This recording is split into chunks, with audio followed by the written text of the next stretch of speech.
Assalamualaikum warahmatullahi wabarakatuh. Selamat menunaikan ibadah puasa di bulan Ramadan 1446 Hijriah. Ramadan adalah momentum yang tepat untuk melatih kesabaran dan kepedulian sosial. Sekaligus dapat menjadi momentum untuk merefleksikan diri dalam kehidupan beragama, berbangsa dan bernegara, termasuk merefleksikan realitas pemilu kita. Pemilu adalah sarana kedaulatan rakyat untuk memilih pemimpin. Sebagai sarana kedaulatan rakyat, pemilu mensyaratkan partisipasi masyarakat sebagai hal yang sangat esensial dalam demokrasi. Partisipasi masyarakat sangat urgen untuk menjaga kualitas dan integritas pemilu agar sesuai koridor aturan dan agar memiliki legitimasi yang tinggi. Jika menelisik sejarah pengawasan pemilu, Bawaslu RI dari periode ke periode senantiasa melakukan inovasi strategi dan program penguatan partisipasi masyarakat. Hal ini tentunya patut kita apresiasi. Bawaslu periode pertama menggagas kalender pengawasan dan pengawasan pemilu kolaboratif dengan NGO, ormas, dan stakeholder strategis lainnya. Bawaslu periode kedua menggagas Posko Pengawasan Pemilu Terpadu atau Posko Awaslu Padu dan Gerakan Sejuta Relawan Pemantau Pemilu. Bawaslu periode ketiga menggagas Sistem Pengawasan Pemilu atau Siwaslu Online, menggagas Sekolah Kader Pengawasan Partisipatif atau SKPP, dan Lomba Debat Penegakan Hukum Pemilu.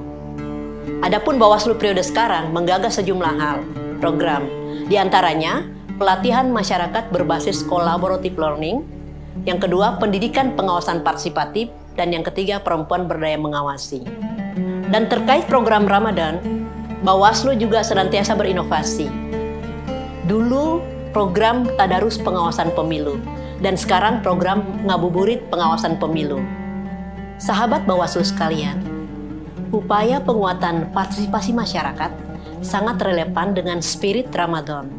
Di antaranya, melatih kepedulian dan tanggung jawab sosial, melatih seruan kepada kebajikan dan menghindari kemungkaran.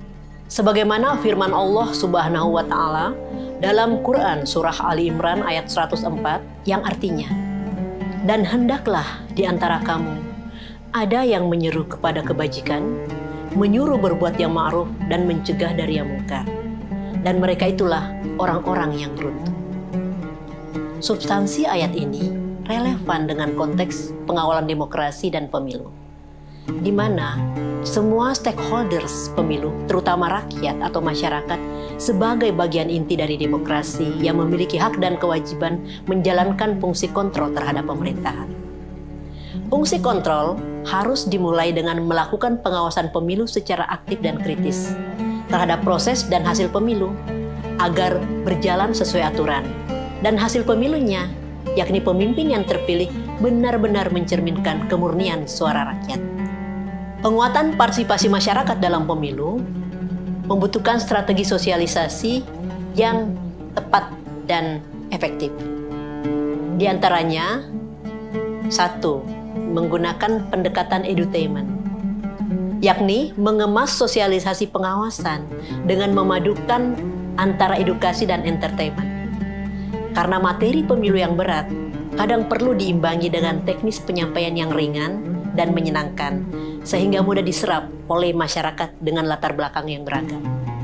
Yang kedua, melakukan pendekatan lokal, religi, dan kultural. Pendekatan yang berbasis pada kearifan lokal dan kultur akan lebih mudah diterima dan dipahami oleh masyarakat setempat.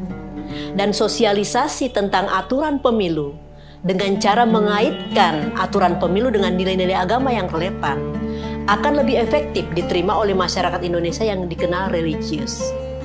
Kita meyakini bahwa semua agama pada prinsipnya mengajarkan nilai-nilai moral tentang kejujuran, keadilan, anti politik uang, anti manipulasi suara, dan hal ini relevan dengan prinsip-prinsip dalam pemilu. Strategi ketiga, pemetaan mitra kolaborasi pengawasan pemilu yang lebih luas dan variatif. Mitra pengawasan pemilu selama ini oleh Bawaslu umumnya berbasis ormas keagamaan, organisasi kepemudaan dan kemahasiswaan, kelompok perempuan, dan kelompok disabilitas. Hal ini sangat baik dan tetap perlu dipertahankan, bahkan diperkuat. Namun, Bawaslu perlu mengembangkan mitra pengawasan yang lebih variatif. Misalnya, berkolaborasi dengan komunitas berbasis hobi dan profesi. Ada komunitas lari, Bawaslu bisa melakukan run for election misalnya. Komunitas bikers, sepeda, komunitas senam, atau komunitas berbasis profesi seperti petani, nelayan, buruh. Bagaimana para petani, nelayan, buruh terstimulus untuk mengikuti pemilu dan mengawasi pemilu karena sadar bahwa hasil pemilu, pemimpin yang terpilih akan berdampak pada kehidupan mereka. Kebijakan-kebijakan pemimpin yang terpilih akan berdampak pada kehidupan mereka. Misalnya petani, harga pupuk itu bagian dari kebijakan pemimpin yang terpilih dan akan berdampak pada mereka. Strategi keempat, pendekatan collaborative learning, di mana terjadi apa yang disebut dengan mubadalah, kesalingan, yakni antara Bawaslu dan masyarakat, mitra, saling transfer info, pengalaman, data, perspektif, dan skill, sehingga masyarakat tidak melulu menjadi objek sosialisasi, tapi menjadi subjek secara interaktif sosialisasi dengan Bawaslu, antara Bawaslu dengan masyarakat. Strategi kelima, Bawaslu bisa melakukan pemberian penghargaan atau insentif pengawasan partisipatif kepada tokoh, organisasi, atau komunitas yang memiliki partisipasi tinggi terhadap pengawasan pemilu dan memiliki kontribusi dalam mendorong pemilu yang jujur, adil, dan berintegritas. Insentif tidak melulu terkait dengan uang di sini ya. Insentif bisa berupa penghargaan, bisa berupa sertifikat, atau kemudian Bawaslu melakukan ajang penghargaan dengan beragam kategori yang kemudian bisa menstimulus masyarakat untuk lebih aktif mengawasi pemilu secara substantif. Jika mengacu pada data pemilu 2019 dan 2024, pada prinsipnya terjadi peningkatan partisipasi masyarakat dalam menggunakan hak pilih di angka 70-80%. Ini sesuatu yang sangat positif. Tapi partisipasi tinggi ini perlu kita telusuri lebih dalam lagi.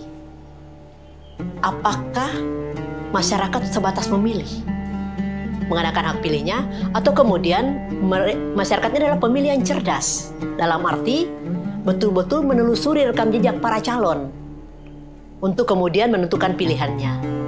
Kemudian yang kedua, apakah masyarakat telah menjadi pemilih yang kritis, dalam arti tidak semata mereka menggunakan hak pilih, tidak semata cerdas memilih, memilah-milih calon, tapi kemudian mengawal proses pemilu untuk memastikan apakah setiap tahapan pemilu dan hasilnya telah sesuai aturan atau tidak. Kemudian dalam hal ada yang tidak sesuai aturan, maka kemudian masyarakat menjalankan fungsi aktifnya dengan menyampaikan ke Bawaslu, melakukan laporan pelanggaran pemilu sesuai dengan mekanisme yang ada. Ini yang perlu kita telusuri.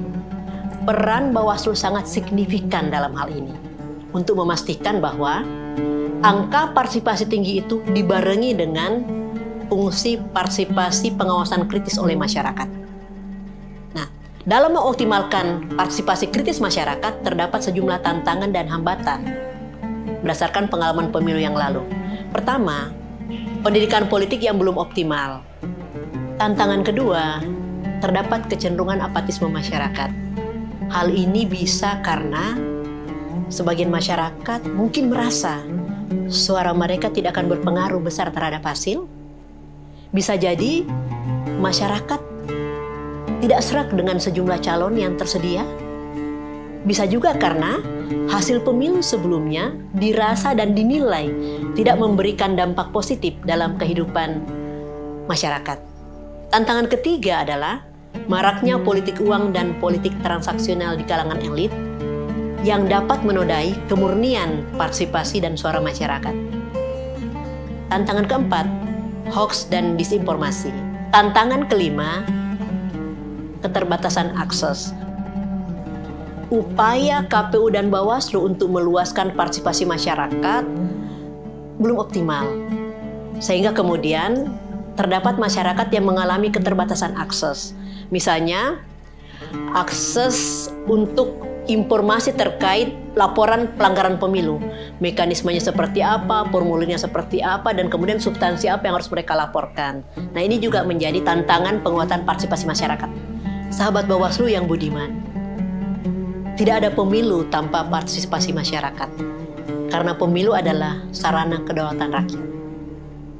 Dinamika pemilu ke depan akan lebih menantang dalam konteks penegakan hukum pemilu.